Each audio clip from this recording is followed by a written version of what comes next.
So with that, I want to welcome Allison Inglesby of Creative Solutions to lead the next session.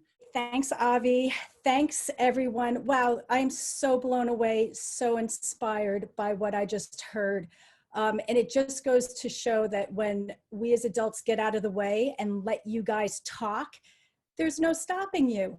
So anyway, I want to continue that. And I've got this framework called design thinking that really levels the playing field, and it's going to bring everyone's voice in. So I'm really excited to be here to share that because that is my passion. Okay, awesome. Okay, I'm going to share my screen because I'm going to talk a little bit about design thinking, and also we're going to use a collaborative workspace called Mural, and I'm just going to show you all of that. So if you can just bear with me for a second while I pull that up. Okay, so just very quickly, I'm not going to spend a lot of time here so we can get into our breakout rooms. So we're going to talk more about how might we hack education, and we want to hear about what your experiences are and what you think might, what you'd like to be addressed going forward. So to do that, we're going to be using design thinking, as I mentioned, and we're going to do an empathy exercise, and we'll go into the breakout rooms, and then we'll share our findings when we come back. And just a couple of ground rules: just be kind, be respectful, be open-minded. But actually, you guys have got that in spades, so I don't have to worry one bit about that. I know we're all on the same page. And then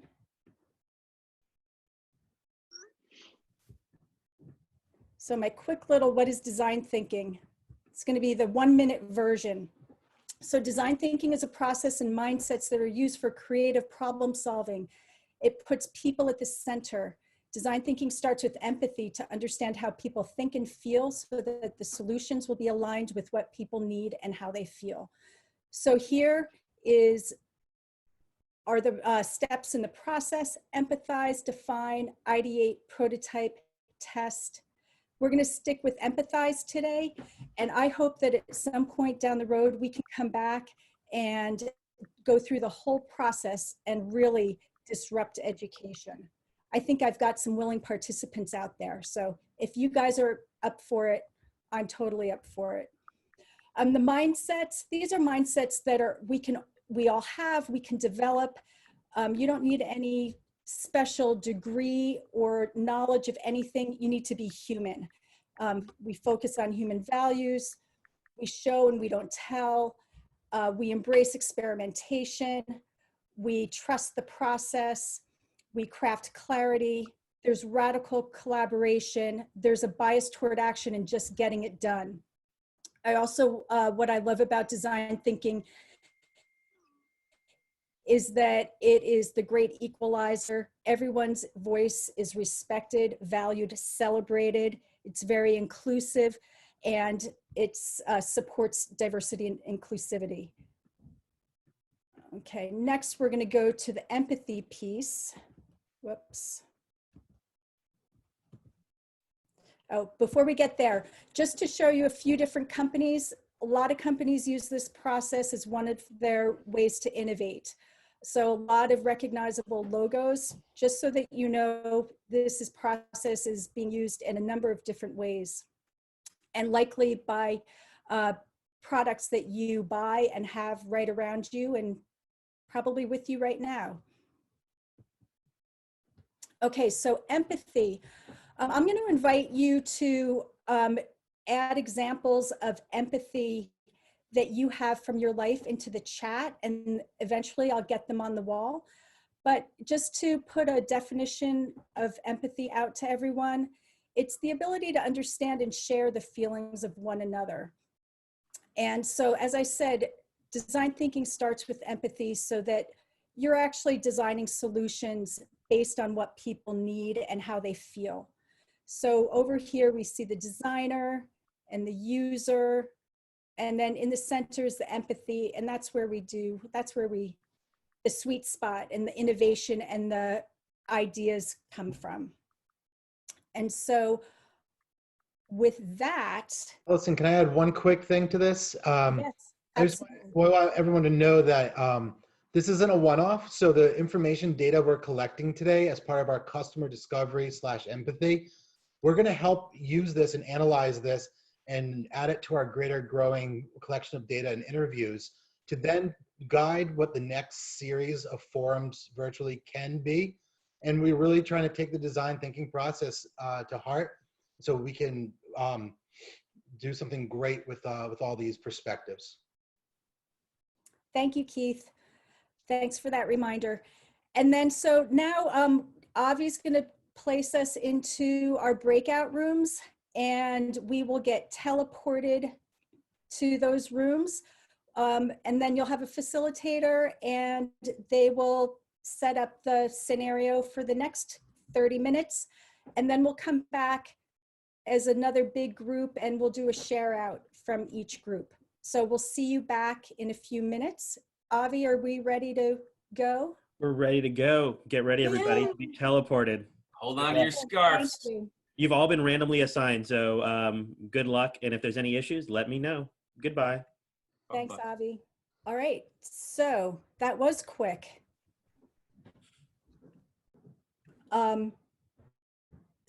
But hopefully everyone had a chance to chime in to add to the conversation. And right now what I'm going to do is I'm going to share my screen again.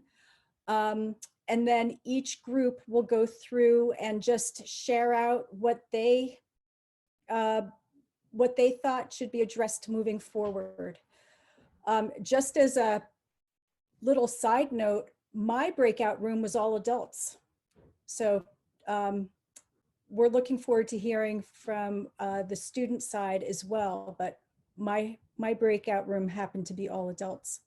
So I am going to share my screen again, and then I'll call out the different rooms, and the person who is sharing out can take it away. There, can you see okay? Yep. Great. So our group, the three we chose, one was balancing schoolwork with like other responsibilities, most likely like family responsibilities or responsibilities with people, and basically being able to like sit down and work is sometimes very hard when you're managing little siblings, your children, or whoever really needs the support. And so building some way that we're really able to allow people to do this, it's really important. Also, we talked a lot about the good thing that's been happening, and something that we hope to see more of is allowing students to sort of take time for themselves, whether it'd be I'm going to take the next hour or I'm going to take the whole day to really just figure out how I'm either we like as students aren't really encouraged to do, or we only have to find the time to do. And I think it's important that we allow that space for students. Also, another challenge that we've been talking about is like, learning to unplug, because it can be really difficult when, you're home all day and there's no break time, there's no drive back home from work, there's none of these things that signify, now the work stops, now it's time for you. And so there can be days where, you're working the entire day, you don't realize that you haven't eaten or you haven't really taken those exercise breaks that you wanted. Things like that, I think, are really important that we need to start considering during this time. Okay. Thank you, Brandon. One of you kiddos, go for it. I got some purple ones in there. Thank you. So what we really wanted was change. We like all agreed that we really need change, like in the education and like our connection, like with the pandemic and everything that's happening. Also, we wanted to like reevaluate our core subjects. So that means like reading, math, and writing. Like, how can we change those so people are more excited to like learn those? We also wanted to design our own education based on skills other than material. And then how does culture impact learning fundamental schools? So maybe somebody who lives in a suburban area might not learn the same or learn the same quality from somebody who's maybe learning in an urban school where there's like low income kids and all that. Well said. Yeah, excellent, Leslie. Thank you. Who's the green team? Would the green team take it over? Yeah, Yes, thanks, Danielle. Deborah is gonna help us. Thanks, Deborah. So for the green team, we talked about the three good things about the online learning was the new way of connection. So like we could connect before. Normally a lot of people didn't have time to connect with your family and friends, and now this is, since we're all online, this is giving them like a new way of connecting with their friends and family and even meet new people. And we also talked about how online learning has given us more time and flexibility to own in on the things that we're more passionate about. Mhm. We came to the conclusion that a big problem with this online learning is technological inequality. So a lot of students don't have the same resources that other students have and the same situation in home. So they can learn the same way that everybody is learning. And we also talked about the language barrier that ESL students are facing because of this online learning before. And the teachers that taught ESL students didn't have enough qualifications to teach them. And now with the online learning, it's just more problems for the students. Mhm. That's some of what we talked about. Okay, excellent. So many things to think about and to solve. Thank you, Deborah. Okay, how about the yellow team? Right, as there are many learning styles, I got caught up in talking and we didn't really solidify this. So if anybody from the team wants to take over, go for it. We're all about flexibility, Keith. All about flexibility. Andrea Willa particularly, I would think, unless just want me to say a couple things, but we definitely had a lot of good things, like moving at your own pace, more freedom to do the everyday self-maintenance that you usually have to ask to do, the natural biorhythms being a key component, having time to pursue your own interests. Some of the challenging things like it doesn't fit everybody's learning style. The lack of human engagement is really tough. Difficult to read people's emotions and feelings. Find that there's more schoolwork and overwhelming, so they haven't really tapered, this online to realism. The amount of updates and emails are overwhelming, and there's this kind of a tech curve too. But that was kind of seemed to be a good and bad thing. Like, yeah, there's a tech curve to learn, but it seems like people are collaborating with each other and figuring it out together. Anybody from my crew, this crew, want to say anything? Perhaps I glossed over, or any. I think one of the main things that I got out of it, which was like during those last 60 seconds that we were gonna get kicked out, was I forgot who said it, but they were talking about how we're not in sync with one another. Teachers are not in sync with each other on like how much work to put and how much work to not put. Students, I don't think we're in sync with each other, and everyone's kind of doing things very differently, and that can be like a good thing at some points, but from what we were looking at, it was very challenging for a lot of people because some people were getting more work than usual and other people were getting way less, and it was just very imbalanced, and it became kind of like an issue. But that's one of the things that I got away. I think Willa had like really good points, so I want her to take over. Yeah, so I think now I can't remember anything that I said though. But I think that one of the main things that I was thinking about is focus within the classes. So, and that was something that was brought up over and over again. It's overwhelming to have so many like emails and things coming at you. So like the focus of like how to spend your time, how to break it up is really difficult to time manage that. And then also like within classes, I know we say staring at a screen all the time is really, really difficult, and we all are recognizing that. And yet it's still very difficult to like ask questions if you feel like you've gotten behind or you missed something, because it feels like a very embarrassing thing to have lost focus and like lost attention, and it feels like the teacher is going to be like, oh, you don't care what I have to say, you're not trying in this class. Often teachers will be like, will ask another student to answer the question that you just asked because they already answered it. And so I find myself being too embarrassed to ask questions there, and then falling farther and farther behind because of that. Okay, interesting. So many issues, right?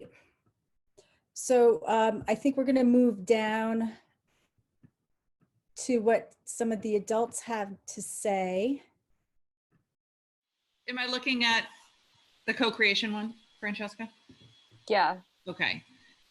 We wanted to see more co-creation and collaboration and real world connection. The idea that student learning be more meaningful for them.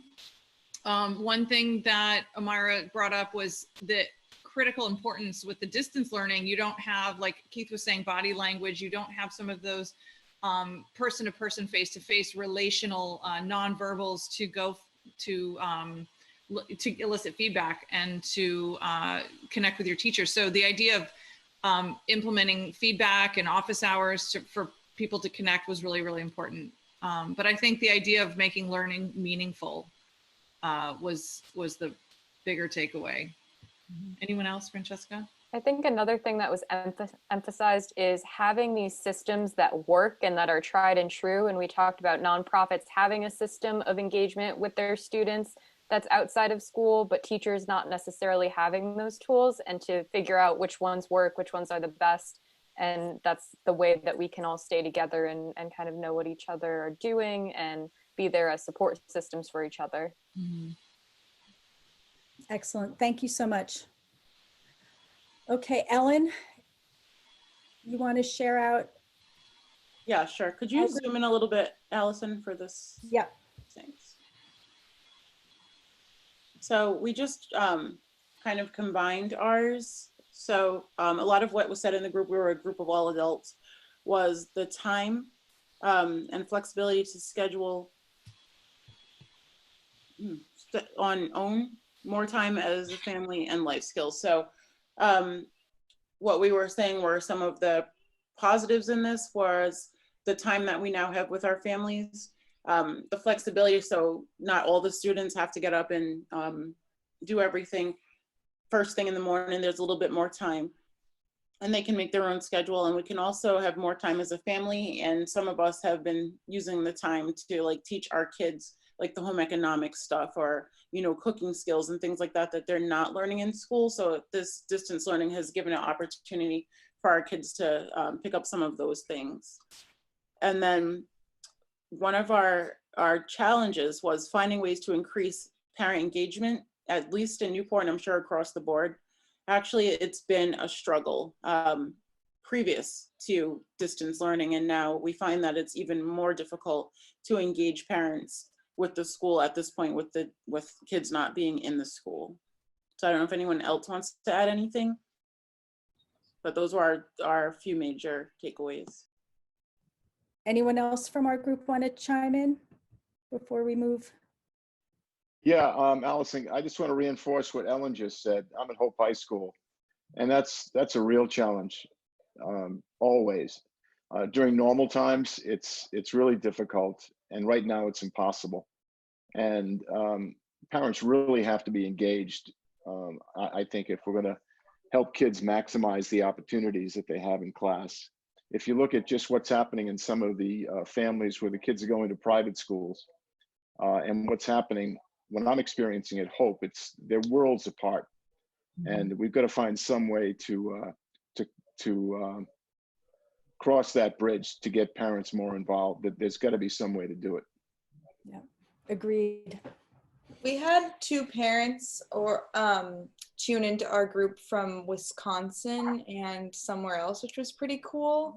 That was awesome, like getting their perspective too, because they have a lot of the same issues. But something we talked about in our group was also resources for special education program, or like special programs like for maker spaces and stuff, how we can get those resources to students and like innovate that way, so that kids with specific interests can continue utilizing those resources.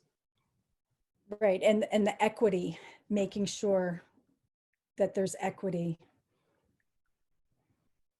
Okay, great, thank you. Green group? That's our group. I think Deborah mentioned some of the things we had, language barrier for some specific cases, but as well as technological inequity, not only for those people who don't have the access and the resources to use the technology at home, but also for those one who have them but don't know how to use it. So it's like a new world of having to learn new things while having to continue their lives. And as well as to be confined in just one specific space, it doesn't allow creativity to flow in some way. Does anybody want to jump in from the Steve, Jeff? Yeah, Daniel, I'll add to that. Just I expressed my frustration with a couple of things. Number one, the access to technology. There are just so many of my students who are having difficulty getting access to technology. Sometimes it's intermittent, but it's certainly not consistent. And the other thing, I have a number of students who are really having a difficult time transitioning to virtual learning. Number of my students are telling me that they're a lot more comfortable in a traditional classroom setting rather than what they're experiencing now with virtual learning. So that's another big issue with my students. Our program is really all about making things. And so I'm really anxious or interested in hearing about ways that people who are kinesthetic learners, kinesthetic livers, how we can create a program like that when it's mostly about working with your hands. I don't know if anybody has had any experiences with that or thoughts with that. I'll just mention, Jeff, obviously we are in kind of the same spot with PBD Young Makers. We're continuing our MET classes, which are wearables, so that's hands-on. And then the other one was Design, Make, Manufacture, which had a program that they needed specific computers to run. So both of those really, we were quite confused about how we were going to be able to continue that once this started.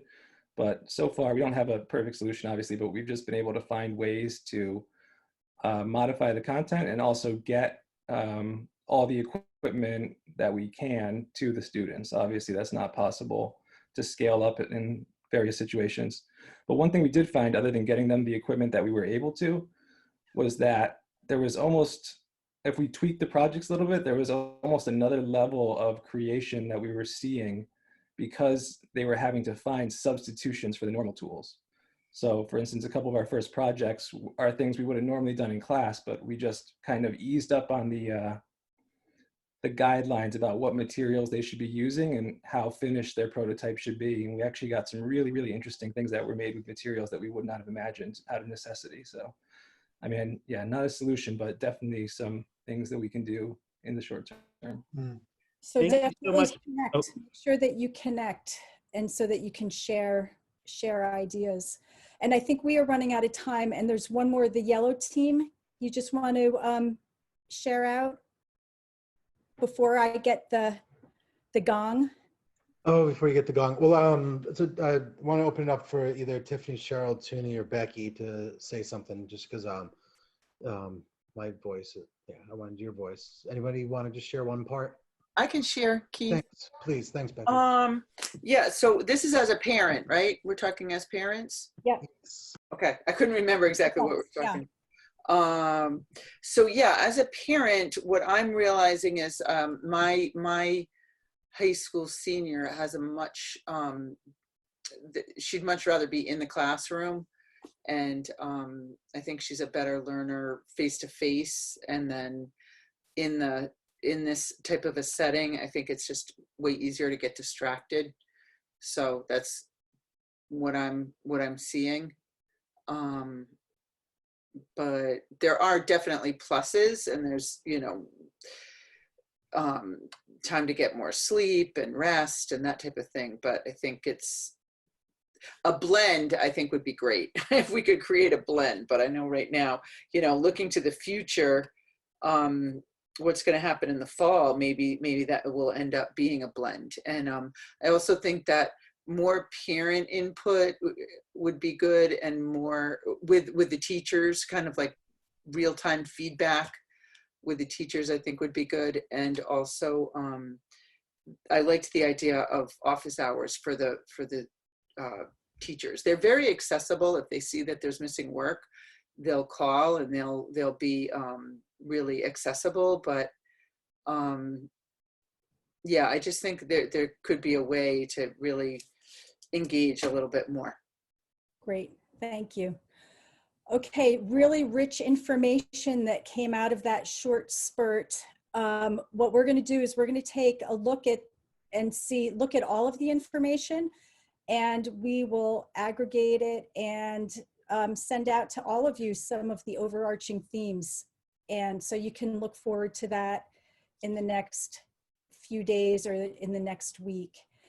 And I just want to thank everyone so much for your engagement, your excitement, your good ideas, sharing the good, the bad, and the ugly of all of this. And let's keep the conversation going. And I look forward to what's upcoming in this series. So thank you, Avi. Thanks to my great facilitators and to everyone for participating.